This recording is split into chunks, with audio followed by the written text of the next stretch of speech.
উজান মোয়ের কোনো বারণ কোনো নিষেধের তোয়াক্কাই করলো না। সে আরও এক ধাপ এগিয়ে গিয়ে মোয়ের সাথে ঘনিষ্ঠতা আরও কয়েক গুণ বাড়িয়ে দিল। তার দুই হাত দিয়ে মোয়ের কাঁধ চেপে ধরে চোখের দিকে তাকিয়ে অত্যন্ত কাতর স্বরে প্রশ্ন ছুড়ে দিল, পিচ্ছি, ট্রাই টু আন্ডারস্ট্যান্ড প্লিজ। এমন পাগলামি করো না। আমি তোমার ছেড়ে কিভাবে থাকবো বলো তো? চলে যেও না প্লিজ। তোমার যা চাই, তুমি যা আবদার করবে সব এনে দেবে উজান চৌধুরী। তবু আজ এভাবে চলে যেও না প্লিজ। মো উজানের এই ব্যাকুল মিনতি একটি কথাও কান দিয়ে শুনল না। তার মনের ভেতর জমে থাকা অভিমানের পাহাড় আজ তাকেই বড্ড অন্ধ করে তুলেছে। সে জেনে শুনে দরজার দিকে পা বাড়াতেই উজান এক বিশাল দেয়াল বা ঢাল হয়ে তার সামনে এসে দাঁড়িয়ে গেল।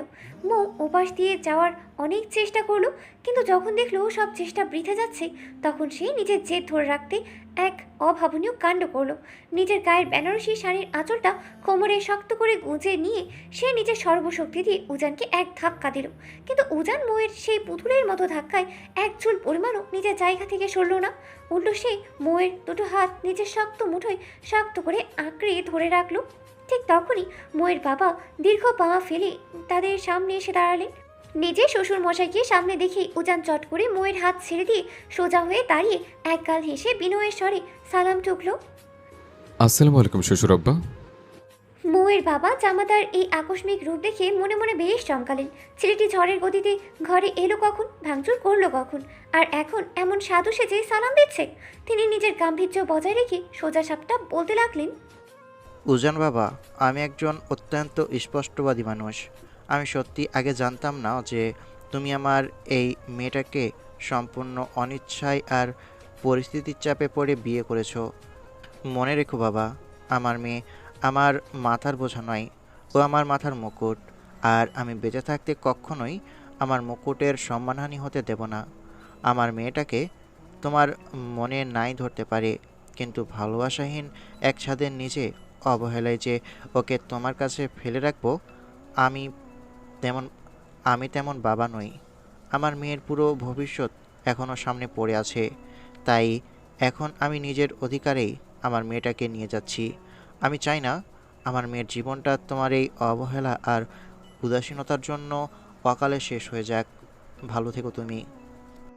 শ্বশুর মশাইয়ের মুখে এই চূড়ান্ত সিদ্ধান্তের কথা শুনে উজান বড় বড় চোখ করে তাকিয়ে রইল। সে মোয়ের দিকে আর চোখে দৃষ্টিপাত করে খুব ভালো করেই বুঝতে পারছে আজ মৌ যেভাবেই হোক চলে যাবে। কিন্তু এই অবাধ্য তেরোমুখ পিচ্ছি মুখে ছাড়া সে নিজে কিভাবে বাঁচবে তা তো তার নিজেরও জানা নেই। মেয়েটাকে কিভাবে মানাবে? এই অবাধ্য মেয়েটা কেন যে তার মনের ভিতরে লুকানো কথাগুলো একটুও বুঝতে চায় না, তা ভেবেই কুল কিরানা পাচ্ছে না উজান। মৌয়ের বাবা আর কোনো কথা না বাড়িয়ে মৌয়ের ডান হাত নিজের হাতের মুঠোয় শক্ত করে আঁকড়ে ধরলেন এবং দরজার দিকেই হাঁটতে লাগলেন। মৌ বাবার সাথে যেতে যেতে শেষবারের মতো একরাশ অসহায় চোখ মেলে তাকালো উজানের দিকে। তার চোখের সেই শেষ চাহনি এক বিন্দু আশা লুকিয়েছিল। এই শেষ মুহূর্তে হলেও লোকটা হয়তো নিজের সমস্ত পুরুষালী অহংকার আর গাম্ভীর্য বিসর্জন দিয়ে সবার সামনে চেঁচিয়ে বলবে, তোমাকে ভালোবেসে পিচ্ছি। কিন্তু উজান চৌধুরীকে সে যতটুকু চেনে তাতে এই অসম্ভব কথাটা ওনার মুখ থেকে বের হওয়া আর আকাশে কুসুম ফোটানো একই কথা। বাবার হাত ধরে মৌ যখন সদর দরজার দিকে ৩-৪ কদম এগিয়ে গেল, ঠিক তখনই ঘরের সবাইকে স্তব্ধ করে দিয়ে আচমকাই উজান এক লাফে গিয়ে মৌকে পেছন থেকে জড়িয়ে ধরে নিজের বুকের মাঝে টেনে নিল এবং গলায় চেঁচিয়ে কেঁদে উঠল, ও শ্বশুর আব্বা গো, আমার বিড়ালের বাচ্চার মতো বউটাকে নিয়ে যায় না গো। আল্লাহ, আমি বউ ছেড়ে কিভাবে থাকবো? আম্মু, তোমার ছেলের কেমন যেন লাগছে। বউ, বউ। উম, এই বলে সে সবার সামনেই মৌয়ের গালে এক শব্দ করে চুমু বসিয়ে দিল। উজানের এমন নজিরবিহীন কাণ্ড কারখানা দেখে ট্রয়টুমে উপস্থিত প্রত্যেকে একদম ভ্যাবাচাকা খেয়ে গেল। একজন রাসভাবী প্রফেসর সাহেবের মুখ থেকে এমন বিড়ালের বাচ্চার মতো বউ ডাক আর বাচ্চাদের মতো কান্না শুনে মৌসুমী চৌধুরী নিজের আঁচলে মুখ লুকিয়ে মিটমিট করে হাসতে লাগলেন। ওদিকে ইফাত এতক্ষণ মেহেরের গা ঘেঁষে দাঁড়িয়ে তাদের এই রোমান্টিক কাণ্ড কারখানা দেখছিল। সে সুযোগ বুঝে মেহেরের কানের কাছে মুখ এনে হালকা ফিসফিসিয়ে প্রতিধ্বনিত করে বলল, ভালোবাসি তোমায় ফুলকন্যা। ইফাতের এই অসময়ে দুষ্টুমিতে মেহেরের মনের ভেতর এক অদ্ভুত ভালো লাগা কাজ করলেও গুরুজনের সামনে সে ভীষণ লজ্জা পেয়ে ইফাতকে নিজের কোনোই দিয়ে একটা হালকা গুঁতো মারল। বাড়ির বাকি সকলেই হয়তো উজান আর মোয়ের এই ঝগড়াই দেখছিল, কিন্তু উজানের এই নতুন রূপটি সবার কাছে বড্ড অদ্ভুত ও নতুন লাগছিল। এর মাঝে মৌ উজানের এই শক্ত বাহুডোর থেকে নিজেকে সরিয়ে নেওয়ার জন্য ছটফট করে মরিয়া হয়ে উঠল। মোয়ের এই অবাধ্যতায় উজান বড্ড বিরক্ত হলো। সে মোয়ের কোমর আরও শক্ত করে জড়িয়ে ধরে ধমকের সুরে বলল। এরপর উজান নিজের চোখের সানগ্লাস ঠিক করে মোয়ের বাবার দিকে তাকিয়ে ধীরে ধীরে অদ্ভুত সুরে বলে উঠল। এই পিচ্ছে এমন কেঁচোর মতো মোচড়ামুচড়ি করছো কেন? হ্যাঁ, শান্ত হয়ে দাঁড়াও। তুমি কি মনে করেছো? হ্যাঁ, তুমি চলে যেতে চাইলেই তোমাকে আমি ডানা মেলে উড়ে যেতে দেব? উজান চৌধুরী নিজের বউ ছাড়া এক সেকেন্ডও থাকতে পারে না। জাস্ট মাথায় ঢুকিয়ে নাও, তোমাকে লাগবে আমার। আরিফুর চৌধুরী এবার আর চুপ থাকতে পারলেন না। ডিয়ার শ্বশুর আব্বা, আপনি মানুষটা কিন্তু বিন্দুমাত্র ভালো নন। মেয়ের বাড়িতে বেড়াতে এসছেন, খুব ভালো কথা। বসবেন, চা নাস্তা খাবেন, ঘুরে বেড়াবেন, নিজের বেয়ানদের সাথে বসে দুটো সুখ দুঃখের গল্প করবেন, তারপর শান্তিতে নিজের বাড়ি চলে যাবেন। কিন্তু না, তিনি এসেছেন আমার বুক থেকে আমার এই বিড়ালের বাচ্চার মতো মিষ্টি বউটাকে টেনে হিঁচড়ে আলাদা করতে। আজ তো একটা মির্জাফর আপনি। দেব না আমি আপনার বউ। আপনি চলে যেতে বললে আমি ছেড়ে দেবো নাকি? আমার জন্য নাকি আমার বউর জীবন নষ্ট হচ্ছে? সিরিয়াসলি? আজ ভালো করে শোনো রাখুন ড্যাড আর শ্বশুর আব্বা, আমার জন্যই আমার এই বউয়ের কোল আলো করে চৌধুরী বংশের প্রদীপ উজ্জ্বল হবে। আপনি এবার একাই নিজের বাড়ি চলে যান, আমার বউ কোথাও যাবে না, ব্যাস। আরিফুর চৌধুরী এবার আর চুপ থাকতে পারলেন না। তিনি রাগে গটগট করে উজানের সামনে এগিয়ে গেলেন। এক ছটকায় মৌকে উজানের বুক থেকে টেনে সরিয়ে নিজের পিছনে নিয়ে বেশ কর্কশ কণ্ঠে ছেলেকে ধমকিয়ে উঠলেন। উজান, অনেক ফাজলামো হয়েছে, এখন এসব ফালতু ইয়ার্কি বন্ধ কর। মামুনি, তুমি চলো আমার সাথে। কিন্তু উজানও দমবার পাত্র নয়। সে চোখের পলকে তার ক্ষিপ্ততা খাটিয়ে আবারও মৌকে নিজের চওড়া বুকের মাঝে টেনে নিল। এবার তাদের দুজনের মাঝে দূরত্ব বিন্দু মাত্র অবশিষ্ট রইল না। মৌয়ের লাল বেনারসির আঁচল উজানের সাদা শার্টের বোতামে আটকে গেল। মৌ শুধু ফ্যালফ্যাল করে উজানের এই অভূতপূর্ব কাণ্ড কারখানা দেখছিল। সবার সামনে উজানের এমন বেপরোয়া সে আর সহ্য করতেই পারছিল না। মৌ এবার বুক কাঁপানো এক চিৎকার করে উজানের দিকে তাকিয়ে কেঁদে উঠল।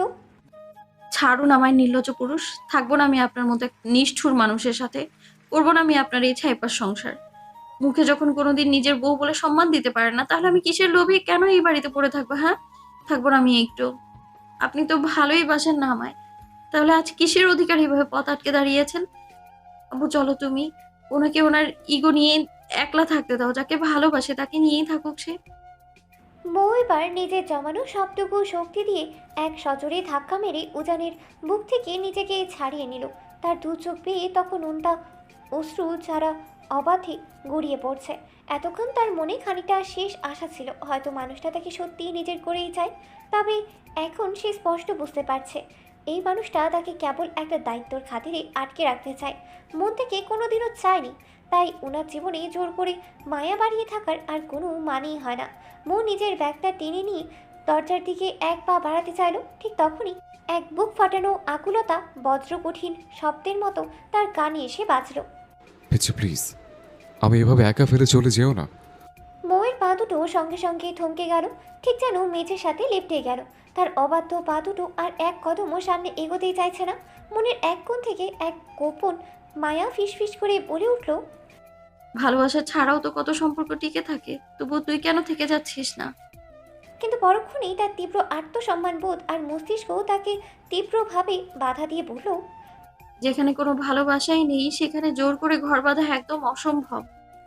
মৌ অশ্রু সজল চোখে আলতো করে পেছন ফিরে তাকালো। সে দেখল উজান এক রাশ অসহায় দৃষ্টি নিয়ে তার দিকে চেয়ে আছে। সে চাউনি দেখে মৌয়ের বুকের ভেতরটা কেঁপে উঠল। উজান চৌধুরীকে এতটা অসহায় অবস্থায় সে নিজের জীবনে কখনো দেখেনি। কিন্তু একটা নামহীন উপেক্ষার সম্পর্কে তো সে আর সারা জীবন বন্দি থাকতে পারে না। তাছাড়া উজান তো মনে মনে অন্য কাউকে ভালোবাসে। তাহলে আজ তাকে কেন এত মায়া দেখিয়ে থেকে যেতে বলছে? উজান বরং তার সেই কাঙ্ক্ষিত ভালোবাসার মানুষকে নিয়ে নতুন করে সুখে ঘর বাঁধুক।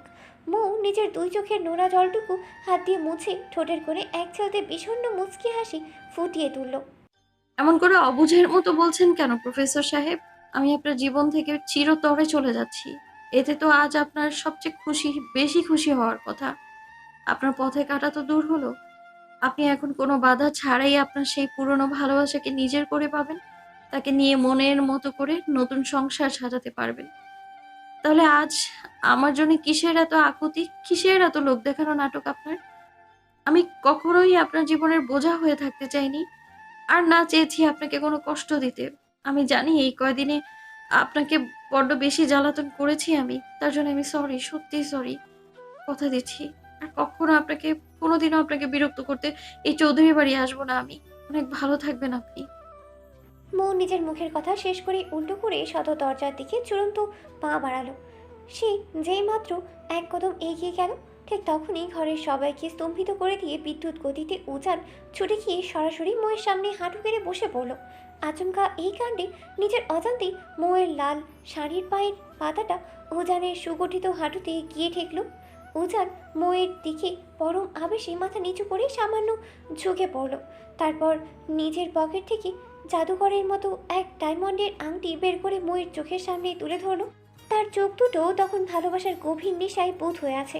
সে অত্যন্ত আদরে ও নীরের ছড়ে পুরো কক্ষের নীরবতা ভেঙে আওড়াতে লাগলো। ভালোবাসি, ভালোবাসি, ভালোবাসি। তাসফিয়া মো অনলি মাই প্রপার্টি। আমার 3 কবুল বলে বিয়ে করা বউ, আমার ঘরও নেই, আমার রমণী, আমার অর্ধাঙ্গিনী, প্রফেসর উজান চৌধুরীর প্রিয় ওয়াইফে। আপনাকে অসম্ভব রকম ভালোবাসি মিসেস উজান চৌধুরী। মৌ নিজের দুই চোখ বড় বড় করে একদম হাঁ করে বোকার মতো তাকিয়ে রইল। উজানের মুখে এসব ডায়লগ শুনে তার মাথার সমস্ত শিরা যেন একসাথে কাজ করা বন্ধ করে দিল। সে নিজের 17 বছরের জীবনে ছেলেদের থেকে অনেক প্রপোজাল পেয়েছে, কিন্তু এই ভরা মজলিসে নিজের বাবার সামনে বরের দেওয়া এমন পাগল করা প্রস্তাব সে কখনো কল্পনাও করেনি। আর সব কিছুর চেয়ে বড় কথা, এই কঠোর মনের মানুষটা সত্যিই তাকে এত গভীর থেকে ভালোবাসে। তাকে আজ সবার সামনে শুধু নিজের বউ বলেই স্বীকার করেনি, বরং নিজের অর্ধাঙ্গিনীর সবচেয়ে সর্বোচ্চ স্বীকারোক্তিটুকুও দিয়ে দিল। ইউজানের এমন অভূতপূর্ব কাণ্ড দেখে ড্রয়িং রুমে উপস্থিত মেহের, ইফাত, মৌসুমী চৌধুরী থেকে শুরু করে ময়ের স্পষ্টভাষী বাবা পর্যন্ত সবাই একদম চমকে পাথরের মতো তাকিয়ে রইলেন। তারা কেউ এই মুহূর্তে বুঝে উঠতেই পারছে না যে তারা কোনো মধুর স্বপ্ন দেখছেন নাকি বাস্তব চিত্র চোখের সামনে দেখছেন। মৌ তখনও কোনো নড়চড় বা না করে হাঁকের মতোই কাঠের পুতুলের মতো স্তব্ধ হয়ে দাঁড়িয়ে রইল। উজান এবার হঠাৎ নিজের মুখটা সামান্য তুলে তাকালো। মুখে ওভাবে থতমত খেয়ে বোকার মতো হয়ে বনে যেতে দেখে তার ঠোঁটের কোণে এক মন করা প্রশান্তির হাসি ফুটে উঠল। অতঃপর সে খানিকটা অভিমানী গলায় ফিসফিস করে, কি হলো মিসেস চৌধুরী? এত বড় একজন প্রফেসর সবার সামনে হাঁটু গেড়ে বসে ভালোবাসে বলল, তবুও কি আমার এই ছোট্ট হার্টের এই গিফট অ্যাকসেপ্ট করবেন না? নিজের বরকে আর কতক্ষণ এইভাবে ওয়েট করবেন বলুন তো? মো তখনও কোনো উত্তর দিতে পারল না। সে ঘোরের মধ্যে আগের মতোই নিষ্পাপ চোখে তাকিয়ে আছে। উজান আর দেরি না করে এক দীর্ঘ তৃপ্তির শ্বাস ফেলল। অতপর সে নিজেই খটাস করে সোজা হয়ে উঠে দাঁড়িয়ে গেল। মৌয়ের ফর্সা নরম হাতটা পরম যত্ন করে মমতায় নিজের হাতের মুঠোয় নিয়ে তার আচমকা আঙ্গুলে জলজল করতে থাকা ডায়মন্ডের আংটিটি আলতো করে পরিয়ে দিল। আংটি পরানো শেষে সে মৌয়ের কানের কাছে একদম কাছাকাছি নিজের উষ্ণ ঠোঁট ঠেকিয়ে ফিসফিসিয়ে বলল, লাভ ইউ বোঝান, I really love you so much. মৌয়ের চোখের ঘোর যেন কিছুতেই কাটতেই চাইছিল না। সে কাঠের পুতুলের মতো দাঁড়িয়ে আগের মতোই ফাল করে উজানের দিকে তাকিয়ে রইল। প্রফেসর উজান চৌধুরী সবার সামনে হাঁটু গেড়ে বসে তাকে এভাবে প্রপোজ করতে পারেন, এটা কোনোভাবেই নিজের মনকে বিশ্বাসই করাতে পারছিল না মৌ। কত শত দিন গুনেছে শুধু এই একটা মহেন্দ্রক্ষণের অপেক্ষায়, আর আজ যখন সত্যি সত্যি সেই কাঙ্ক্ষিত দিনটি তার জীবনে এসে ধরা দিল, তখন পুরো বিষয়টাই তার কাছে কোনো এক অবাস্তব রূপকথা বা রঙিন স্বপ্নের মতোই মনে হতে লাগলো। হঠাৎ করে ময়ের মাথাটা চিমচিম করে উঠল। তার শরীরটা সামান্য হেলে একপাশে পড়ে যেতে নিল, কিন্তু উজান তো সদা সতর্ক। সে তড়িৎ গতিতে নিজের এক চওড়া বাহু বাড়িয়ে মাঝ রাস্তায় আগলে নিল ময়ের নরম কোমর। মৌ এক হাত উজানের কাঁধে রেখে হতবাক হয়ে তার চোখের দিকে তাকিয়ে রইল। এই মানুষটা কিভাবে এত নিখুঁতভাবে বোঝে যে কোন মুহূর্তে ময়ের তাকে সবচেয়ে বেশি দরকার। উজান প্রথমে কিছুটা রক্তচক্ষু নিয়ে রাগী দৃষ্টিতে তাকালো ময়ের দিকে। এই মেয়েটা সবসময় এমন বেখেয়ালিপনা করে, নিজের শরীরটাকে একটু কি ব্যালেন্স করে রাখা যায় না? তবে পরক্ষণেই মোয়ের ফ্যাকাশে মুখটা দেখে উজান নিজের ভিতরের রাগটা স্বাভাবিক করে নিল। সে চোখে সানগ্লাসটা ঠিক করতে করতে নরম সুরে শুধালো, পিচ্ছি, আর ইউ ওকে? মো আলতো করে সম্মতিসূচক মাথা নাড়ালো। এতক্ষণে উজান এক বুক হালকা করে স্বস্তির দীর্ঘশ্বাস ফেলল। এই মেয়েটার সামান্য একটু উলট পালট হলেও তার নিজের ভেতরের আত্মাটা কেমন যেন খাঁচাছাড়া হওয়ার উপক্রম হয়, নিজেকে এক পাগল মনে হয়। ঠিক তখনই ড্রয়িং রুমের সব কোলাহল ছাপিয়ে মোয়ের কণ্ঠের এক ভীষণ মিষ্টি ও কাঁপা কাঁপা সুর উজানের কানে ভেসে এলো। প্রফেসর সাহেব, আপনি কি সত্যিই ভালোবাসেন আমায়? উজান গভীর দৃষ্টিতে তাকালো মোয়ের দিকে। মেয়েটার ভীতু আর সংশয় মুখচ্ছবি দেখে তার ঠোঁটের কোণে এক চিলতে মুচকি হাসি ফুটে উঠল। হাঁটু গেড়ে প্রপোজ করা থেকে শুরু করে সবার সামনে আংটি পরিয়ে দেওয়া হলো। তবুও এই অবাধ্য মেয়েটার মনে বিশ্বাস জাগানো যাচ্ছে না। আচমকা উজান কোনো দ্বিধা না করে মোয়ের সেই রিং পরিহিত নরম অনামিকা আর কনিষ্ঠ আঙ্গুলটি নিজের ঠোঁটের কাছাকাছি টেনে নিয়ে নিল এবং সবার সামনে শব্দ করে এক গভীর চুম্বন এঁকে দিল। অতপর কিছুটা ফিসফিসে তীব্র আবেগে আওড়ালো, লাভ ইউ পিচ্ছি, আই রিয়েলি লাভ ইউ। হে উজান চৌধুরী তার জীবনে কেবল আপনাকেই পরিপূর্ণ হতে চায়। আপনাকে সীমাহীন অগাধ ভালোবাসা মিসেস চৌধুরী। উজানের এইসব কাণ্ড দেখেও মো নিজের ভিতরের সংশয়টা পুরোপুরি কাটাতেই পারল না। সে নিজের চোখের জল সামলে অভিমানী গলায় বলে উঠল, আপনি মিথ্যে বলছেন তাই না? আমি জানি আমি আজ চিরতরে বাপের বাড়ি চলে যাচ্ছি বলেই আপনি আমাকে এখন আটকে রাখার জন্য আপনি বানিয়ে বানিয়ে মিথ্যে ভালোবাসার নাটক করছেন। কেন এমন করছেন আমার সাথে? আমি আপনার এমন করুণা মেশানো মিথ্যে ভালোবাসা একদম চাই না। আপনি তো মনে মনে অন্য একজনকে ভালোবাসেন। আমি নিজে দেখেছি আপনি তাকে নিজের ফোনের ওয়ালপেপারে রেখেছেন, তার সাথে রোজ নিভৃতে কথা বলেন আপনি, এমনকি তাকে নিয়ে নাকি কিসও করেন আপনি। তাহলে আজ আমাকে সবার সামনে এই মিথ্যে ভালোবাসার কথা কেন বলছেন আপনি? মোয়ের মুখে এই অদ্ভুত অভিযোগ শুনে উজান অসহায় চোখে তাকালো। নিজের পরিবারের সকলের সামনে হাঁটু গেড়ে প্রপোজ করার পরেও মেয়েটার মনে এক তীব্র সন্দেহ। এই জেদি মেয়েটাকে সে কিভাবে বোঝাবে যে তার পুরো পৃথিবীটা জুড়ে এখন কেবল একটা মানুষেরই রাজত্ব। উজান আর নিজের রাগ সামলাতে না পেরে সোফায় হেলান দিয়ে দাঁড়িয়ে থাকা ইফাতের দিকে তাকিয়ে রাগে চেঁচিয়ে উঠল, ইফাতের বাচ্চা, তোর ভাবি দেখ ওখানে দাঁড়িয়ে আমার চরিত্র নিয়ে কিছু বাজে বাজে বকছে। ঠিক এই কারণেই আমি সবার সামনে সত্যিটা বলতে চাইনি। শাশুড়ি আমার এই অবাধ্য মেয়েকে এত বড় একটা সত্য কথা বকছিরে বলার পরেও সে আমাকে সন্দেহ করছে। মো অমনি মুখ ফুলিয়ে উল্টো ধমক দিয়ে বলল, আমি মোটেও সন্দেহ করছি না। তাহলে আপনার ফোনে সেই মোয়ের কথা শেষ হওয়ার আগেই উজান পকেট থেকে নিজের ফোনটা বের করে লক খুলে সরাসরি মোয়ের হাতে মুঠোয় গুঁজে দিল। মো থকথক করতে থাকা মুখে ফোনের স্ক্রিনের দিকে তাকালো এবং দেখার সাথে সাথে তার পুরো মুখটা খুশিতে আর চরম বিস্ময়ে উৎফুল্ল হয়ে উঠল। সে পুরো ফোনটা হন্য হয়ে ঘেঁটে দেখল। সেখানে অন্য কোনো মেয়ের অস্তিত্ব তো দূর, বরং পুরো ফোন জুড়ে কেবল সে নিজেই বিরাজ করছে, এমনকি ফোনের পাসওয়ার্ডও। মৌ যখন রাতে অঘুরে ঘুমাতো, উজান তখন তাকে জড়িয়ে ধরে হাজারো রকমের ছবি তুলে নিজের ফোনে গোপনে জমা করে রেখেছে। শুধু তাই নয়, প্রতিটা ছবিতে কাছ থেকে নেওয়া শটে স্পষ্টই বোঝা যাচ্ছে ময়ের কপালে, মুখে, গালে আর নরম ঠোঁটে তার গভীর ভালোবাসার স্পর্শ লেগে আছে। ওয়ালপেপারে সেই আংশিক দেখা যাওয়া মেয়েটি অন্য কেউ নয়, স্বয়ং মৌ নিজেই ছিল। এক পলক মৌ নিজের ফোনের দিকে তাকালো আর পরক্ষণে উজানের সেই গভীর ও নিশাতুর চাউনি দেখে লজ্জায় রাঙ্গা হয়ে একদম নুয়ে গেল। তার ফর্সা গাল দুটো তখন লজ্জায় লাল আপেলের মতো দেখাচ্ছে। ঠিক তখনই কিছু বুঝে ওঠার আগে মৌ হুট করে নিজেকে শূন্যে ভাসতে দেখল। উজান এক ঝটকায় কোনো রকম পূর্ব ঘোষণা ছাড়াই মুখে নিজের দুই বাহুতে কোল পাচা করে তুলে নিয়েছে। আচমকা এমন হওয়ায় মৌ তড়িঘড়ি করে পড়ে যাওয়ার ভয়ে উজানের শার্টের কলারটা দুই হাত দিয়ে শক্ত করে খামচে ধরল এবং লজ্জায় নিজের চোখ মুখ খিঁচে শক্ত করে বন্ধ করে নিল। ঠিক পরের মুহূর্তেই প্রফেসরের কণ্ঠস্বর তার কানের কাছে প্রতিধ্বনিত হয়ে ভেসে এলো, ডিয়ার ড্যাড এবং রেসপেক্টেড শ্বশুর আব্বা, আপনাদের এই অতি আদরের কন্যা তো নিচে দাঁড়িয়ে আমার মুখের কথা বিশ্বাসই করছে না যে আমি তাকে কতটা লাভ করি। সেজন্য ওকে এখন সোজা নিজের বেডরুমে নিয়ে যাচ্ছে। সেখানে একদম দরজা লক করে ওকে হাতে কলমে প্রমাণসহ দেখিয়ে দেব যে আমি আমার শাশুড়ি আম্মার এই অবাধ্য তার মুখে মেয়েটাকে সত্যি সত্যি কতটা মারাত্মক লেভেলের লাভ করি। এই বলেই উজান কোলে থাকা লাল শাড়ি পরা বউকে নিজের বুকের সাথে আরও শক্ত করে চেপে ধরে গটগট করে সিঁড়ি বেয়ে উপরের রুমের দিকে উঠতে লাগলো।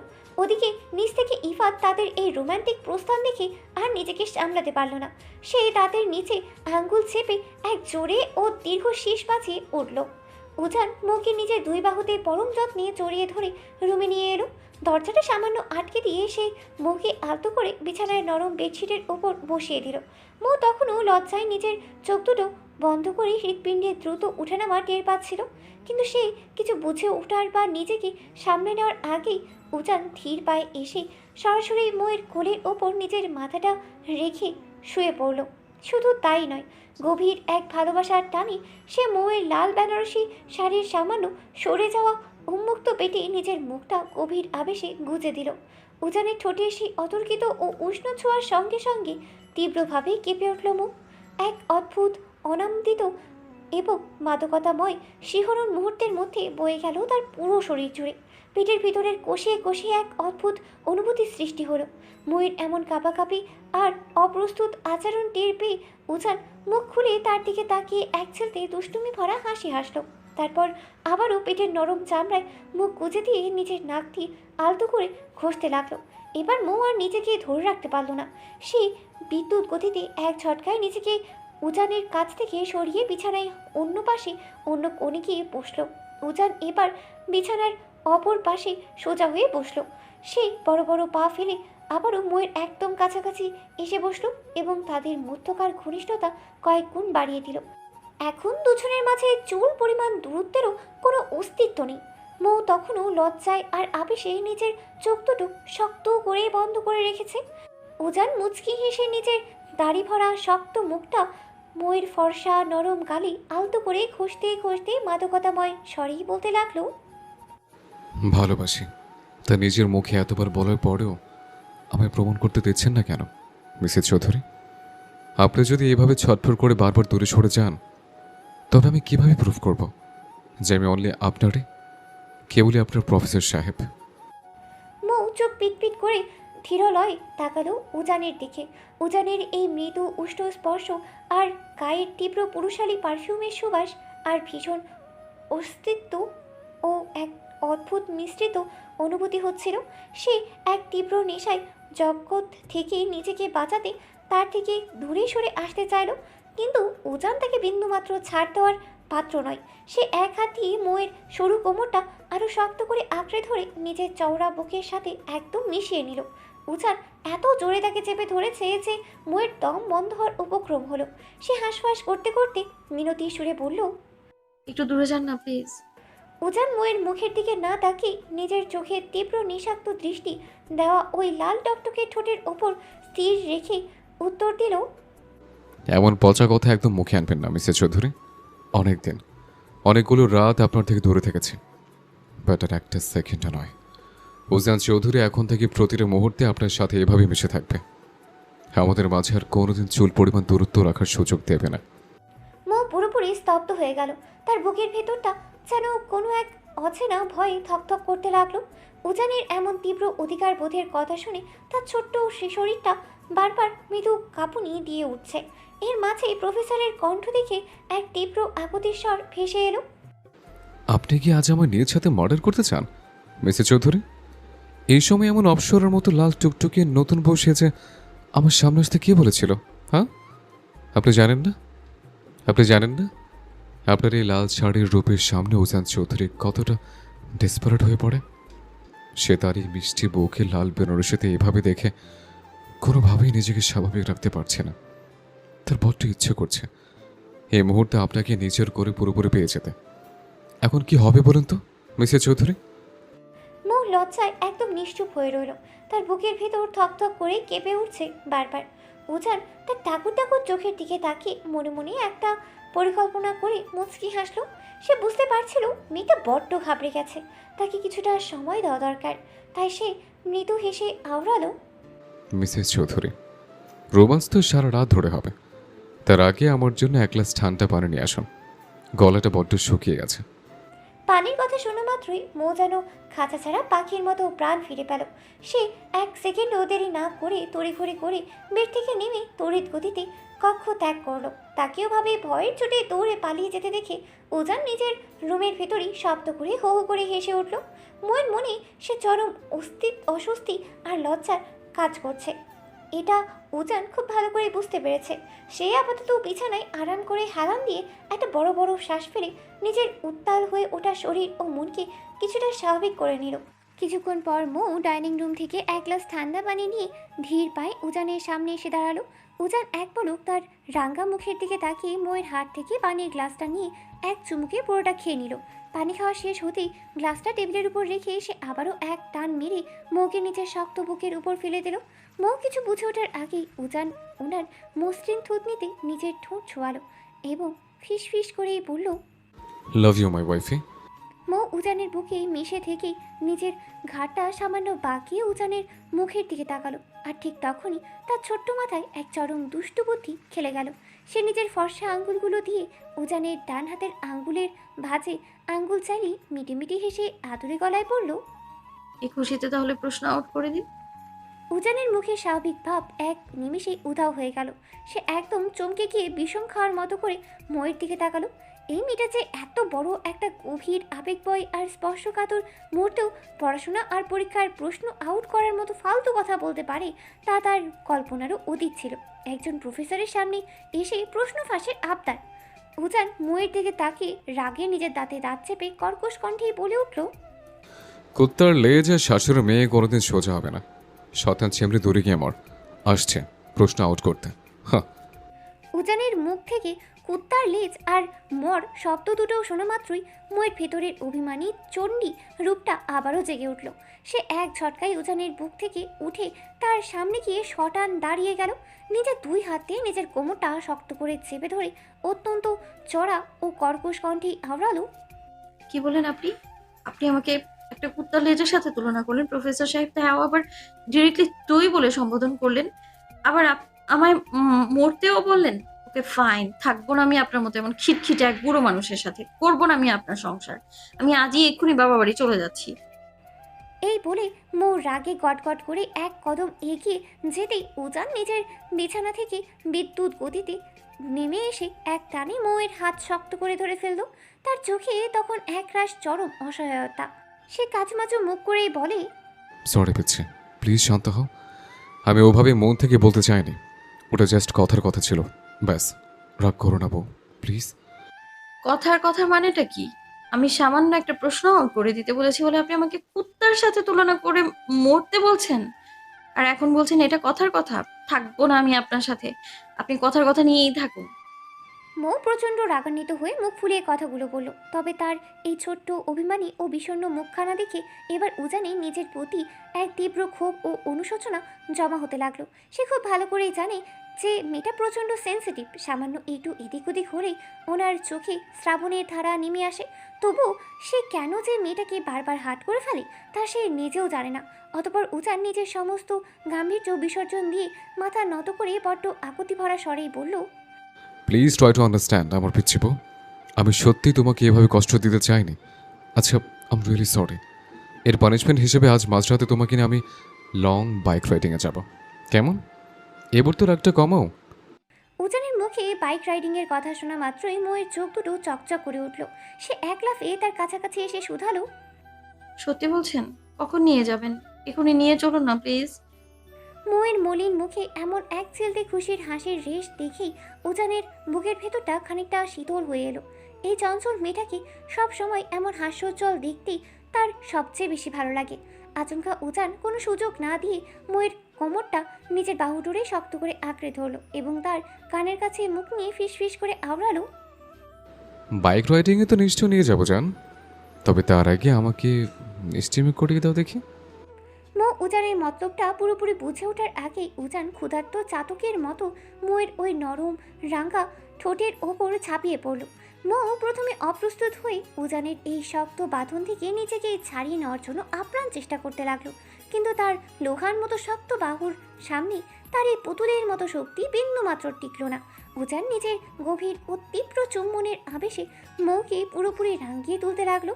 দীর্ঘক্ষণ ধরে চলা এই গভীর ভালোবাসার পর উজান যখন অবশেষে তাকে মুক্তি দিল তখন মৌ বিছানায় এলিয়ে পড়ে জোরে জোরে হাঁপাতে লাগলো। সে নিজের ঠোঁট দুটো হাত দিয়ে মুছে রাগ মিশ্রিত আদুরে গলায় বলে উঠল, নষ্ট পুরুষ, সেভাবে কেউ কিস করে? আর একটু দেরি হলে তো আমার দম আটকে নিঃশ্বাস বন্ধ হয়ে মরে যেতাম আমি। উজান নিজের ঠোঁটের কোণে এক বাঁকা হাসি ফুটিয়ে বলল, প্রফেসর উজান চৌধুরী অফিসিয়াল ওয়াইফই হয়েছেন মিসেস চৌধুরী। আর তার এই সামান্য একটুখানি কেসই যদি সহ্য করতে না পারেন তাহলে মুখে কিসের এত ভালোবাসাবাসি? হ্যাঁ, এটা তো মাত্র শুরু। পরবর্তীতে এই ভালোবাসার অত্যাচারে আপনাকে আমি একদম অতিষ্ঠ করে ছাড়ব। Just mind it. মৌ পুরো স্তব্ধ হয়ে চোখ বড় বড় করে উজানের ওই রসালো ও গভীর ভালোবাসার বাণী শুনছিল। তার এই ঘোর লাগা অবস্থার মাঝে আবারও গম্ভীর কণ্ঠস্বর ভেসে এলো, এবার দ্রুত রেডি হয়ে নিন মিসেস চৌধুরী, আজ রাতে আপনাকে বাইকে চড়িয়ে পুরো শহর ঘুরে দেখাবো। এই কথা শেষ করেই উজান আর এক সেকেন্ডও সেখানে দাঁড়ালো না। সে চটজলদি শাওয়ার নেওয়ার জন্য ওয়াশরুমের দিকে পা বাড়ালো। তবে যাওয়ার আগে সে ময়ের সারা মুখমণ্ডলে নিজের ভালোবাসার অজস্র গভীর চিহ্ন এঁকে দিয়ে যেতে ভুলল না।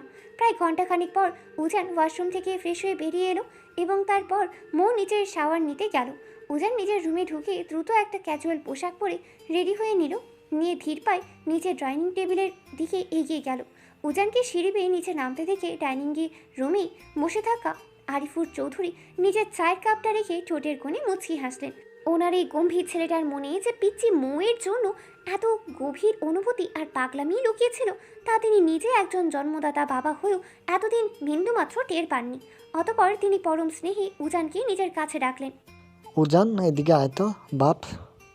উজান নিজের চোখ দুটো ছোট ছোট করে সন্দিহান চোখে বাবার দিকে এগিয়ে গিয়ে এলো এবং সোফায় বাবার পাশে থপ করে বসে এবং কিচেন রুমের দিকে তাকিয়ে জোরে একটা চিৎকার দিয়ে বলল, আম্মু, আমার পিচ্ছি বউটার জন্য জলদি কিছু ভালো খাবার দাবার রেডি করো তো, বউটার আমার খিদে পেয়েছে। অতপর উজান নিজের বাবার দিকে মনোযোগ দিল। আরিফুর চৌধুরী পরম মমতায় ছেলের চওড়া কাঁধে নিজের হাত রাখলেন এবং নরম সুরে বললেন, বৌমাকে যে তুই এতটা ভালোবাসিস তা কখনো মুখ ফুটে বললি না কেন? বাবার কথা শুনে উজান অমনি মুখটা তেতো করে বলে উঠল, একদম চুপ করো মির্জাফরের বংশধর। শুধুমাত্র তোমার জন্য আজ আমার এই বউটা বাড়ি ছেড়ে চলে যাচ্ছিল। তুমি জানো, পিচ্ছে যদি আজ সত্যি সত্যি আমাকে ফেলে চলে যেত তবে এই ওজান চৌধুরীর কী দশা হতো? আমি এক মুহূর্ত বাঁচতে পারতাম না আমার এই পিচ্ছিটা ছাড়া। ও আমার প্রতিটা নিঃশ্বাসে আমার পুরো অস্তিত্বে মিশে আছে। আজ ইফাত যদি ঠিক সময় পিচ্ছের এভাবে ব্যাগ গুছিয়ে চিরতরে চলে যাওয়ার কথা আমাকে ফোনে না জানাতো তবে তো আমি কোনো দিনও পিচ্ছিকার নিজের কাছে ফিরে আনতে পারতাম না। তখন ওকে আমি যতই ভালোবাসি বলো না কেন, ও সেটাকে স্রেফ অভিনয় ভেবে সারা জীবন আমার উপর অভিমান করে বাপের বাড়িতে বসে থাকতো। আরিফুর চৌধুরী ছেলের এমন চড়া কথা শুনে একটা দীর্ঘ তপ্ত শ্বাস ফেললেন। তিনি মনে মনে খুব ভালো করে বুঝতে পারছিলেন যে ছেলেটা আজ সত্যি সত্যি বেশি হার্ড হয়েছে। তিনি পরম মমতায় আবারও ছেলের কাঁধে হাত রেখে বোঝানোর সুরে বলতে লাগলেন, বাপ, রাগ করছিস কেন? শেষমেশ তো ও তোকে ছেড়ে যায়নি, তাই না? যায়নি মানে কি? চলে গেলে তখন কি হতো? হ্যাঁ, নিজে তুই বুড়ো বয়সে আম্মুকে ছাড়া এক সেকেন্ডও থাকতে পারো না, আর এখন মাঝখান থেকে এসে আমার বুক থেকে আমার বিড়ালের বাচ্চার মতো কিউট বউটাকে আলাদা করতে চেয়েছিলে? ঠিককার জানে তোমার এই চিন্তা ভাবনাকে। আরিফুর চৌধুরী আবারও একটা দীর্ঘশ্বাস ফেলে ছেলের দিকে তাকালেন। তিনি পরম মমতায় ছেলের কাঁধে হাত রেখে নিজের ভুলটা স্বীকার করার জন্য বলতে লাগলেন, দেখ বাবা, ছি ড্যাড, ছি, আমার চমচমের মতো বউ থাকতে তোমারটা কোন তোকে দেখতে যাবো শোনে? ছি ছি, এই অশ্লীল নোংরা লোকটার সাথে আমার জননী এত বছর সংসার করছে কিভাবে? ছি। উজানের এমন ঠোঁট বাঁকিয়ে বলা অদ্ভুত ও উদ্ভট কথাবার্তা শুনে আরিফুর চৌধুরী চরম হতাশ চোখে ছেলের দিকে তাকিয়ে রইলেন। এই ছেলেটা যে এত বড় একটা সিরিয়াস মুহূর্তেও এমন আজগুবি ও হাস্যকর কথা বলতে পারে তা তার ধারণার সম্পূর্ণ বাইরেই ছিল। তিনি খানিকটা রাগী ও তীক্ষ্ণ দৃষ্টি নিক্ষেপ করে বললেন, উজান, তুই কি কোনোদিনও ভালো হবি না রে? এই সিরিয়াস মোডে এসব আজগুবি কথা কার থেকে শিখলি শুনি? বাবার এমন বোকা বনে যাওয়া মুখ দেখে উজান এবার নিজের সব করা দাঁত গিলিয়ে হো হো করে হেসে উঠল। আজ অনেক দিন পর বাবা আর ছেলে এতটা কাছাকাছি বসে একসাথে হাসাহাসি করছে। কিচেন রুম থেকে প্লেটে করে খাবার সাজাতে সাজাতে মৌসুমী চৌধুরী দূর থেকে এই দৃশ্যটা পরখ করলেন এবং ওনার মাতৃত্বের মনটা এক পরম তৃপ্তির দীর্ঘশ্বাসে ভরে উঠল। হঠাৎ উজান সোফা থেকে দাঁড়িয়ে পড়তে পড়তে বলে উঠল, কার থেকে আবার শিখবো ড্যাড? তোমার এই পরম আদরের বৌমার থেকে? শাশুড়ের মেয়েটা সবসময় এমন সব সিরিয়াস মোমেন্টে কীসব যে আজে বাজে কথা বলে, তখন আমার মনটা চায় ওকে ডাইরেক্ট ছাদ থেকে নিচে ফেলে দেয়। নেহাত মেয়েটাকে নিজের জীবনের চেয়ে বেশি ভালোবাসে, নয়তো কবে ওনাকে ছাদ থেকে ফেলে দিতাম। ওকে ড্যাড, আমি আসছি। আমার পিচ্ছি বোঝার বড্ড খিদে পেয়েছে। ওনার পেটে এতক্ষণ ইঁদুর দৌড়াচ্ছে। এই বলে উজান ডাইনিং টেবিল থেকে মৌসুমী চৌধুরীর সাজিয়ে রাখা খাবারের প্লেট ও গ্লাস হাতে নিয়ে দ্রুত পায়ে সিঁড়ি বেয়ে উপরে মোয়ের রুমের দিকে ঢুকে গেল। রুমে ঢুকতেই সে দেখল মো মাত্রই শাওয়ার শেষ করে ওয়াশরুম থেকে বের হয়েছে। তার পরনে হোয়াইট থ্রি পিস, ভেজা লম্বা চুলগুলো থেকে টপ টপ করে পানির ফোঁটা জামা ভিজে মেঝেতে ঝরে পড়ছে। উজান মোয়ের সেই মুখের দিকে কিছুক্ষণ ঘোর লাগা দৃষ্টিতে তাকিয়ে রইল। তারপর সে আলতো পায়ে মোয়ের দিকে এগিয়ে গেল। হঠাৎ কী মনে হতে সে নিজের চোখ দুটো বুঝে একটা দীর্ঘশ্বাস ফেলল। তারপর মোকে ড্রেসিং টেবিলের সামনে বসিয়ে নিজের হাতে হেয়ার ড্রায়ারটি দিয়ে পরম যত্নে মোয়ের ভেজা চুলগুলো শুকিয়ে দিতে লাগলো। চুলগুলো উড়ে উড়ে দারপার উজানের গালে আর মুখে এসে আঁচড় কাটছে, কিন্তু উজান তাতে বিরক্ত হওয়ার বদলে বরং মুচকি মুচকি হাসছে। চুল শুকানো শেষ হলে উজান নিজেই খুব দক্ষ হাতে মোয়ের লম্বা চুলগুলো উঁচিয়ে তুলে একটা সুন্দর খোপা বেঁধে দিল। তারপর তাকে বিছানায় বসিয়ে নিজের হাতে ফোনটা গুজে দিল। মোয়ের একটা বড় বদভ্যাস হয়ে দাঁড়িয়েছে, ফোন ছাড়া সে কিছুতেই খেতে চায় না। উজান আজ আর বারণ করলো না, সে নিজে হাতে এক লোকপা করে খাবার তুলে মোয়ের মুখে দিতে লাগলো। মো মাঝে মাঝে ফোনের স্ক্রিনে কার্টুন দেখতে দেখতে খাবার গিলছে। আদৌ খাওয়া শেষ হতেই মো আর খেতে চাইলো না। তখন উজান নিজেই বাকি খাবারটুকু তৃপ্তির সাথে খেয়ে শেষ করলো। তা দেখে মো কপাল কুঁচকে অবাক হয়ে শুধালো, আমার এটো খাবার আপনি খেয়ে ফেলেন? বিন্দুমাত্র ঘৃণা হচ্ছে না আপনার? আরেকজনের এটো খাবার কেউ এইভাবে খায়? উজান তখন আর কোনো কথায় উত্তর দিল না। প্লেটটা নির্দিষ্ট স্থানে রেখে এসে এক ছটকায় মোকে নিজের বুকের সাথে টেনে নিল। মোয়ের ঘাড়ে মুখ গুজে ফিস ফিস করে বলল, ভালোবাসি আপনাকে মিসেস চৌধুরী, আর যাকে আমি মন প্রাণ দিয়ে ভালোবাসি তার কোনো কিছু আমার কাছে ঘৃণার নয়। অভ্যাস বদভ্যাস সব কিছুতেই আমার ভালোবাসা উচিত, কারণ মানুষ সাথে শুধু আমার। তাছাড়া এটাও খাবার খাওয়া তো নোংরা কিছু নয়, বরং এতে দুজন মানুষের মাঝে বন্ডিং আরও দৃঢ় হয়, ভালোবাসার গভীরতা বাড়ে। বুঝছেন মিসেস চৌধুরী? কথাগুলো শুনতেই মো উল্টো ঘুরে শক্ত করে উজানকে জড়িয়ে ধরল।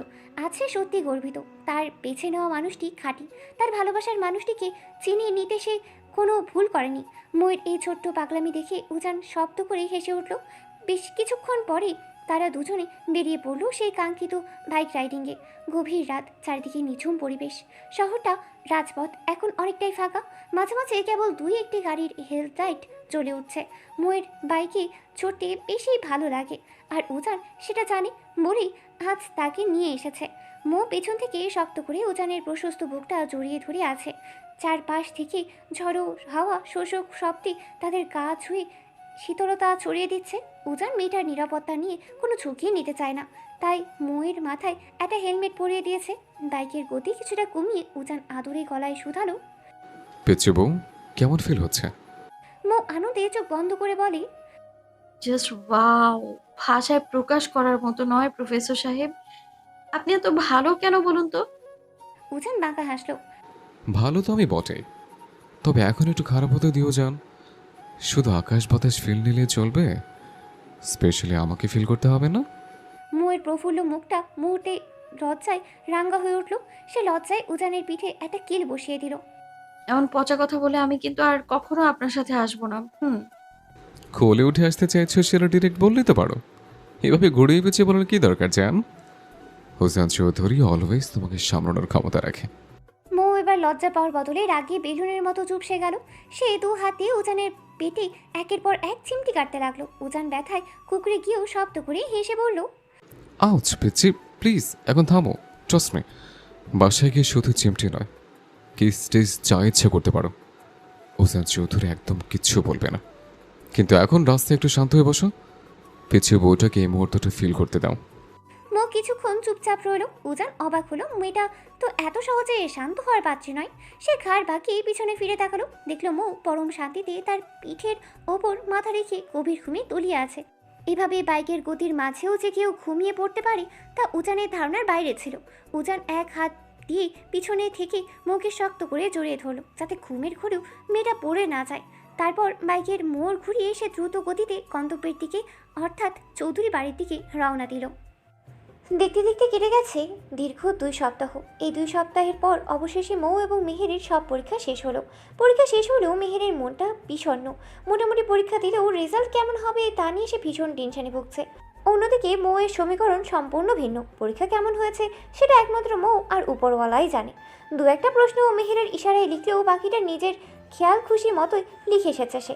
তবে পাশমার্ক উঠবে কিনা তা নিয়ে বিন্দুমাত্র চিন্তারেখা নেই তার কপালে। সে মেতে আছে নিজের বিন্দাস দুনিয়ায়। গত 1 সপ্তাহ উজান ঢাকার বাইরে ছিল অফিসিয়াল ইনভেস্টিগেশনের কাজে। আর এই সুযোগে মৌ পড়াশোনাকে এক প্রকার শিখিয়ে তুলে রেখে মন যা চাইছে ঠিক তাই করেছে।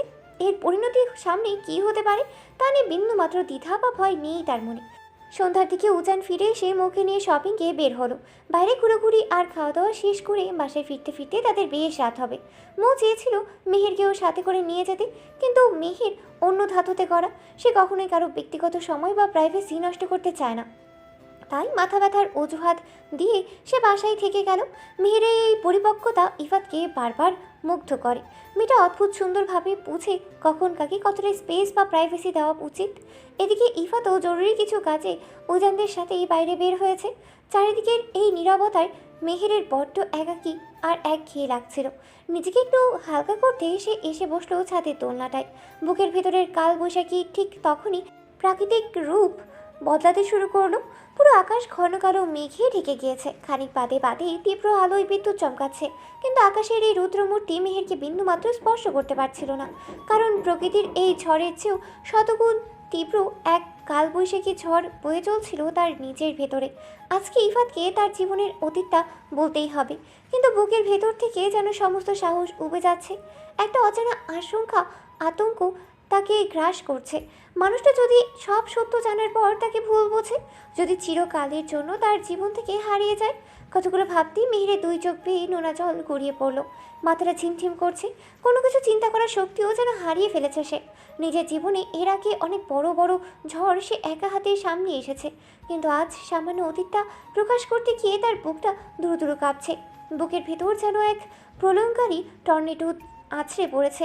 এমন সময় হঠাৎ করে মেহের নিজের কাঁধের ওপর কারো পরিচিত হাতের স্পর্শ পেল।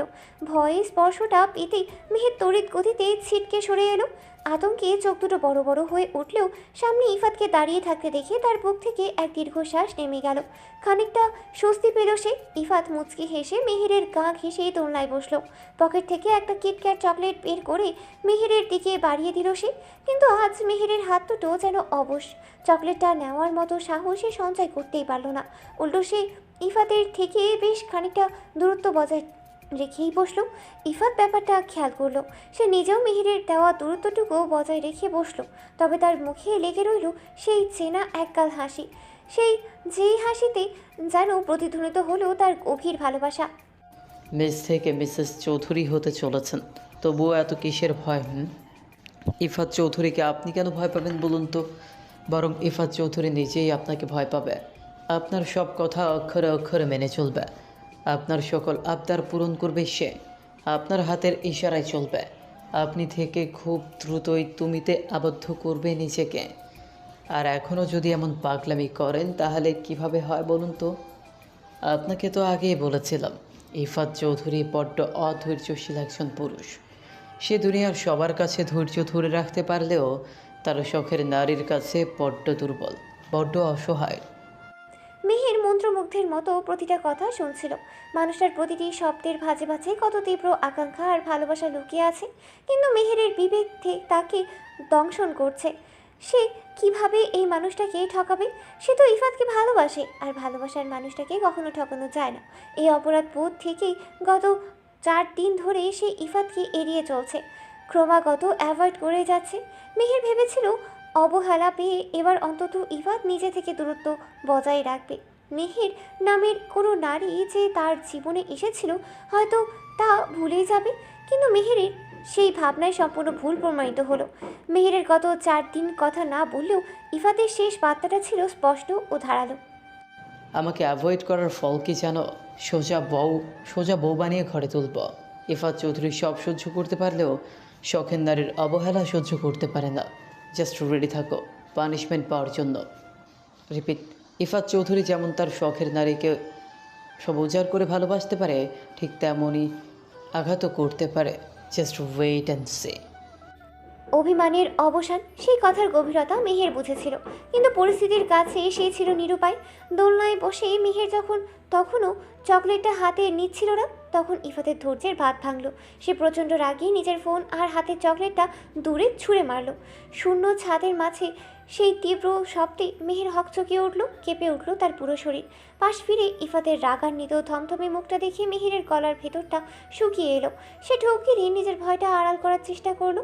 অতপর মুখে একটা জোড়া তালির শুকনো হাসি ঝুলিয়ে দোলনা থেকে নামলো। ছিটকে দেওয়া ফোন আর চকলেট দুটো কুড়িয়ে নিয়ে এসে এবার ইফাতের একদম কাছাকাছি এসে বসলো। কাঁপা কাঁপা হাতে ফোনটা কোনো রকম ইফাতের হাতের মুঠোয় গুঁজে দিল মেহের। তারপর চকলেটটা ছিঁড়ে খানিকটা নিজের মুখে পুরে দিল, আর বাকি অংশটুকু কাঁপতে থাকা আঙ্গুলে ইফাতের ঠোঁটের সামনে ধরলো। ইফাত তখনও ঠিক আগের মতোই রাগী দৃষ্টিতে তাকিয়েছিল মেহেরের দিকে, তবে মেহেরের এই আকুলতা দেখে সে আর ফিরিয়ে দিতে পারল না। বাড়িয়ে দেওয়া চকলেটটুকু মুখে পুড়ে নিল। ইফাতকে এতটা রাগান্বিত হাতে মেহের কখনো দেখেনি। ভয়ে মেহেরের কণ্ঠরোধ হয়ে আসছিল। সে তোতলাতে তোতলাতে কোনো মতে বলল, চকলেট খেলাম তো, আর তবুও এমন করে তাকিয়ে আছেন কেন? ভয় লাগে আমার। মেহেরের কাঁপা কাঁপা কণ্ঠের আকুতির জবাবে ইফাত আর কিছুই বলল না। সে কেবল থমথমে মুখে চুপচাপ বসে রইল। চারিদিকে নিস্তব্ধতা যেন আরও ভারী হয়ে উঠল। দীর্ঘ সময় পর সে নীরবতা বুক চিরে ইফাত নিজেই প্রশ্ন করল, ফুলকন্যা চলো বিয়ে করি। মেহের চমকে তাকালো। বুকের ভেতর হৃৎপিণ্ডটাও যেন লাফাচ্ছে। সে ধরফর করে ইফাতের মুখোমুখি হয়ে বসলো। ইফাত তখনও তার দিকে এক দৃষ্টিতে গভীর মায়াবী চোখ জোড়া নিক্ষেপ করে রেখেছে। মেহের কিছু বলার জন্য ঠোঁট জোড়া নাড়ার আগেই ইফাত বলে উঠল, আমি তোমার কোনো অতীত জানতে চাই না, শুধু তোমাকে আমার বউ করে ঘরে তুলতে চাই ফুলকন্যা। মেহের চোখ দুটো অশ্রুসিক্ত হয়ে উঠল। সে ইফাতের চোখের দিকে নিজের দৃষ্টি স্থির রেখে অত্যন্ত কাঁপা গলায় বলল, পারবো না আমি আপনার বউ হতে, পারবো না আপনাকে ঠকাতে। কি বলতে চাচ্ছ ফুলকন্যা? মেহের আর নিজের আবেগ ধরে রাখতে পারল না। সে ডুকরে কেঁদে উঠল, আমায় মাফ করে দিন, সত্যি আমি পারবো না আপনার হতে, আর না পারবো নিজের অতীত ভুলতে। আমি জানি আমাদের দুজনের পথ ভিন্ন, আমরা কখনোই এক হবার নয়। আপনি তো আকাশের চাঁদ, সে চাঁদ কেন নিজে এসে কলঙ্ক গায়ে মাখবে?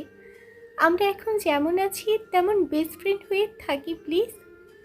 ইফাত এক মুহূর্ত দেরি না করে মেহেরের কাঁপতে থাকা হাত দুটো নিজের হাতের শক্ত ভাঁজেই পুড়ে নিল। মেহেরের চোখের জল আলতো করে মুছে দিয়ে ফিসফিস করে, তোমাকে কতবার বলবো তোমার কোনো অতীত আমি জানতে চাই না, আমি শুধু তোমাকে আমার বউ করে ঘরে তুলতে চাই, ব্যাস। আর কে বললো তুমি আমায় ঠকাচ্ছ? আমি বরং তোমাকে নিজের করে পেয়ে যেতে যাব। প্লিজ ফুলকন্যা, এমন করো না। বলো, আমি তো এতদিন তোমাকে কোনো জোর করিনি, তাহলে আজ কেন তুমি নিজে থেকে এইভাবে পিছিয়ে যাচ্ছ? কারণ আমি যে আপনার বউ হবার কোনো যোগ্যতা রাখি না। মেহেরের কণ্ঠে দিয়ে যেন এক বুক হাহাকার বেরিয়ে এলো। লাগবে না তোমার কোনো যোগ্যতা, শুধু তুমি আমারই হও। কেন অবুঝের মতো কথা বলছেন? তাছাড়া আমি অনেকটা চেষ্টা করেছি এই বিয়ের শব্দটা নিয়ে ভাবতে, তবে আমার মস্তিষ্ক কোনোভাবেই সাই দিচ্ছে না। আমি সত্যি নিরুপায়। সব কিছু জানার পর আপনি যদি আমার জীবন থেকে চলে যান, আমি তো সহ্য করতে পারবো না। আপনি বরং অন্য কোনো নারীকে বিয়ে করে সুখী হন, আমি দূর থেকে না হয় আপনাকে দেখব। মেহেরের মুখে অন্য নারীর কথা শুনে ইফাতের ভেতর প্রচণ্ড রাগ হচ্ছিল, কিন্তু নিজেকে শান্ত করলো সে। কোনো কথা না বাড়িয়ে সে মেহেরের ভেজা গাল দুটো নিজের দুই হাতের তালুতে আঁকড়ে ধরল। আমার অন্য কোনো নারী চাই না ফুলকন্যা, আমার শুধু তোমাকেই চাই। আই প্রমিস, তোমার লাইফে অতীতে যাই ঘটে থাকুক না কেন, আমি কখনো তোমাকে ছেড়ে যাব না। ইফাতের এই কথায় মেহের একটা তাচ্ছিলের হাসি হাসলো। লোকটা কত সহজে কথাটা বলে দিল, কিন্তু বাস্তবতা যে বড্ড কঠিন তা প্রমাণ করা আরও কঠিন। পারবেন না আপনি, আমার অতীত জানার পর কোনোভাবেই আমাকে আপন করতে পারবেন না। প্রমিস করেছি, তবুও বিশ্বাস হচ্ছে না। ইফাত কিছুটা মরিয়া হয়ে উঠল। আচ্ছা তুমি বলো, কি ছিল তোমার অতীতে? তোমার অতীত যতই ভয়াবহ বা ভয়ঙ্কর হোক না কেন, আমি তবুও তোমাকে আমার বউ বানাবো। মেহের কাঁদতে কাঁদতে বলতে লাগলো, কেন আমাকে এভাবে মিথ্যা আশ্বাস দিচ্ছেন বলুন তো? আমি জানি আমার মতো মেয়েকে কোনো পুরুষ কোনোদিন আপন করতে পারবে না। আর ঠিক সেই ভয় থেকে আমি সবার থেকে দূরে দূরে থাকতাম। আপনি প্লিজ এখান থেকে চলে যান। আমি পারবো না আমার সেই বিশ্রী অতীত মুখে আনতে। ট্রাই টু আন্ডারস্ট্যান্ড ফুলকুন্দা, প্লিজ বলো না কে ছিল তোমার অতীতে। আমি সব কিছু মেনে নিব। ইফাতের কণ্ঠ জুড়ে তখন আকুল মিনতি। এর মাঝে আকাশ ভাঙ্গা আর্তনাদ হঠাৎ করেই মেহেরের দুই চোখ শক্ত করে বন্ধ করে, বুকের সমস্ত শক্তি দিয়ে চিৎকার করে বলে উঠল, আমি একজন ধর্ষিতা নারী, যাকে ৫ বছর আগে ধর্ষণ করা হয়েছিল, যাদেরকে সমাজে নিকৃষ্ট কীট মনে করে। পারবেন এমন ধর্ষিতা নারীকে নিজের বউ বানাতে? কথাগুলো বলার সময় মিহিরের কণ্ঠস্বর তীব্রভাবে কাঁপছিল, আর সেই গগন বিদারী চিৎকারের শব্দ আর কান্নার রোল যেন আকাশের মেঘের ডাক আর বিদ্যুৎ চমকানির শব্দের সাথে একাকার হয়ে গেল। মিহিরের মুখ থেকে এই একটা শব্দ শুনে ইফাত পুরোপুরি স্তব্ধ হয়ে গেল। তার বুকের ভেতরটা যেন কেউ নির্মমভাবে মুচড়িয়ে দিল। হৃৎপিণ্ডটা এত দ্রুত গতিতে স্পন্দিত হতে লাগলো যে মনে হচ্ছিল বুক ছিঁড়ে বেরিয়ে আসবে। কলিজাটা যেন কেউ টেনে হিঁচড়ে ফেলেছে, ছিঁড়ে ফেলেছে। ইফাতকে স্তব্ধ হয়ে যেতে দেখে মেহের আবারও কাঁদতে কাঁদতে হেঁচকি তোলে। মাত্র ১২ বছরের বাচ্চা মেয়েকে ওরা ধর্ষণ করেছিল। পারবেন এমন একটা নিকৃষ্ট মেয়েকে নিজের বউ করতে, যে মেয়েটার নিজের বলতে আজ আর কিছুই অবশিষ্ট নেই? সে কিভাবে আপনার বউ হবার স্বপ্ন দেখবে বলুন তো? ওই কাপুরুষগুলো আমাকে জ্যান্ত লাশ পাঠিয়ে রেখে গিয়েছে। আমার জীবনের সবটুকু আলো, সবটুকু খুশি ওরা কেড়ে নিয়েছে। এরপরও কি বলবেন যে আমি আপনার বউ হবার যোগ্যতা রাখি? ইফাত আর এক মুহূর্ত সেখানে বসলো না, ঝড়ের বেগে উঠে দাঁড়ালো। মেহেরের মুখ পানে একবারও না তাকিয়ে সোজা বড় বড় পা ফেলে ছাদ থেকে নেমে চলে গেল। মেহের তার চলে যাওয়ার পথের দিকে শূন্য দৃষ্টিতে তাকিয়ে রইল। পরক্ষণে তার ঠোঁটের কোণে ফুটে উঠল এক চরম তাচ্ছিল্যের হাসি। সে ঠিকই আন্দাজ করেছিল ইফাত কখনোই তাকে নিজের স্ত্রী হিসেবে মেনে নেবে না। শুধু ইফাত কেন, এই সমাজের কোনো পুরুষই কি স্বেচ্ছায় তার মতো একটা মেয়েকে আপন করতে চাইবে? মেহের চাতক পাখির মতো শূন্য আকাশের দিকে তাকিয়ে রইল। বুকের ভেতরটা যেন খাঁকা করছে, হৃৎপিণ্ডটা তীব্র বেগে লাফাচ্ছে। ঝড়ের পূর্বাভাস নিয়ে এক ঝলক শীতল হাওয়া তার গায়ে এসে লাগলো। মেহের স্তব্ধ হয়ে গেল। মনের কোনো এক সুপ্ত কোণে এক অদ্ভুত মুহূর্তের জন্য হলেও তার বিশ্বাস ছিল ইফাত হয়তো বাকিদের মতো নয়, সে হয়তো তাকে এইভাবেই মেনে নেবে। কিন্তু আজ তার সেই শেষ বিশ্বাসটুকু কাচের মতো ভেঙে টুকরো টুকরো হয়ে গেল। তবে কোনো আফসোস হলো না তার। ভাগ্যই যেখানে পোড়া, সেখানে আর কাকে দোষ দেবে? মেহের ধীর পায়ে সোজা হয়ে দাঁড়িয়ে গেল। শরীর আর সায় দিচ্ছে না, মাথাটা প্রচণ্ড ঘুরছে, গা গুলিয়ে আসছে তার। সে চোখের অশ্রু মুছতে মুছতে ছাদ থেকে নিচে নামতে লাগলো। নিজের রুমে এসে সশব্দে ভেতর থেকে দরজাটা আটকে দিল সে। দরজায় ধপাস করে বসে একটা বালিশ বুকে জড়িয়ে ধরে চিৎকার করে কেঁদে উঠল। কিন্তু তার সেই বুক ফাটা আর্তনাদ শোনার মতো কেউ ছিল না সেখানে। কান্নার বেগ বাড়ার সাথে সাথে তার ভেতরের কষ্টটা উন্মত্ত রাগে রূপ নিল। ক্ষোভে এসে পুরো রুম তছনছ করতে শুরু করলো। বিছানার চাদর, বালিশ, টেবিলের সব জিনিসপত্র এক এক করে মেঝেতে ছুঁড়ে ফেলতে লাগলো। পাশে থাকা কাচের গ্লাসটা হাত দিয়ে ফেলে দিল সে। ঝনঝন শব্দে মুহূর্তে সে কাচ ভেঙে গুঁড়ো গুঁড়ো হয়ে গেল। মেহের হো হো করে কেঁদে উঠে মেঝেতেই এক প্রকার আছড়িয়ে পড়লো। ভাঙা কাচের পাশে গুটিসুটি মেরে বসে সে ফুপিয়ে ফুপিয়ে বলতে লাগলো, আমি তো আপনাকে বলেছিলাম আপনি আমায় মেনে নিতে পারবেন না, কিন্তু আপনি শুনলেন না। আমি না হয় এইভাবেই দূর থেকে আপনাকে সারা জীবন একতরফা ভালোবেসে যেতাম। কেন আমার অতীত জানতে চাইলেন আপনি? কেন কেন আমি এখন কোন মুখে গিয়ে আপনার সামনে দাঁড়াবো? কিভাবে এই মুখ আপনাকে দেখাবো? পারবো না আমি। সত্যি আমার এত যন্ত্রণা সহ্য করার ধৈর্য নেই। অন্ধকার অতীতের গ্রাস মেহেরের দুই চোখ বেয়ে অবিরল ধারার নোনা জল ঝরতে লাগলো। 5 বছর আগে সেই ভয়ঙ্কর অতীতের কথা মনে পড়তেই তার কলিজাটা যেন ছিঁড়ে যাচ্ছে।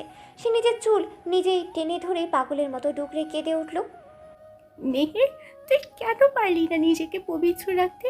কেন তুই সবার বারণ করা সত্ত্বেও সেদিন একা একা অমন জায়গায় গিয়েছিলি? সেদিন যদি ছোট আম্মুর কথাটুকু শুনতি, তবে আজ এই অভিশপ্ত দিনটা তোকে দেখতে হতো না। আমি কিভাবে ওই মানুষটার চোখের ঘৃণা নিয়ে বেঁচে থাকবো? পারবো না আমি। এই মুখ আমি কখনোই আপনাকে দেখাতে পারবো না। আমি হারিয়ে যাব, অনেক দূরে হারিয়ে যাব। আপনার ঘৃণা নিয়ে বেঁচে থাকার কোনো মানে হয় না আমার জীবনে। কথাগুলো শেষ করেই মেহেরের ভেতরের এক অদ্ভুত ভয়ঙ্কর শান্ত ভাব চলে এলো। সে নিজের গলা থেকে ওড়নাটা খুলে ফেলল।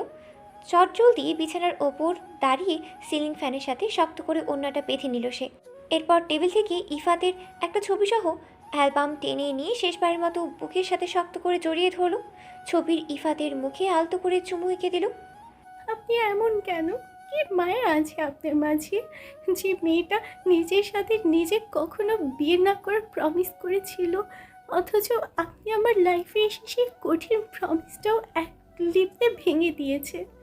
আমি তো কখনোই কাউকে ভালোবাসতে চাইনি, কোনোদিন কারো জীবনসঙ্গী হতে চাইনি। তাহলে আপনার বেলায় কেন সব কিছু এমন উল্টো হয়ে গেল? আমার এই অভিশপ্ত মনে আপনাকে পাওয়ার এক তীব্র লোভ জন্মেছে, কিন্তু আমার মতো মেয়ের জন্য এই লোভটাও তো একটা মস্ত বড় পাপ। আমি জানি আপনি কখনোই আমার হবার নয়। বামুন হয়ে কিভাবে আকাশের চাঁদে হাত দিই বলুন তো? মেহের একটা দীর্ঘ তপ্ত শ্বাস ফেলল। তার বুকটা যেন ফেটে যাচ্ছে। জীবনের এত বড় এত বাজে একটা পরিস্থিতিতে সে কোনো দিন পড়বে তা ছিল তার কল্পনারও বাইরে। অ্যালবামের ছবিটার ওপর নিজের কাঁপতে থাকা আঙ্গুলগুলো বুলিয়ে সে আবার বলল, আপনাকে অনেক ভালোবাসি আমি। হয়তো আপনি কোনোদিন জানবেনই না আপনাকে পাওয়ার জন্য ভেতর ভেতর কতটা ছটফট করেছি আমি। কিন্তু আফসোস, আপনাকে কোনোদিন ভাবো না জেনেও কেন যে এত আকাঙ্ক্ষা জন্মেছিল আমার এই পোড়া মনে। মেহের আর একটা শব্দ উচ্চারণ করতে পারল না। সব কথা সব কষ্ট যেন তার গলার কাছে যেন এসে দলা পাকিয়ে গেল। সে পরম যত্নে ও ভালোবাসায় অ্যালবামটা তার নির্দিষ্ট স্থানে রেখে দিল। এবার সমস্ত আবেগ আর মায়া ত্যাগ করে সে সিলিং ফ্যানের নিচে এসে দাঁড়ালো।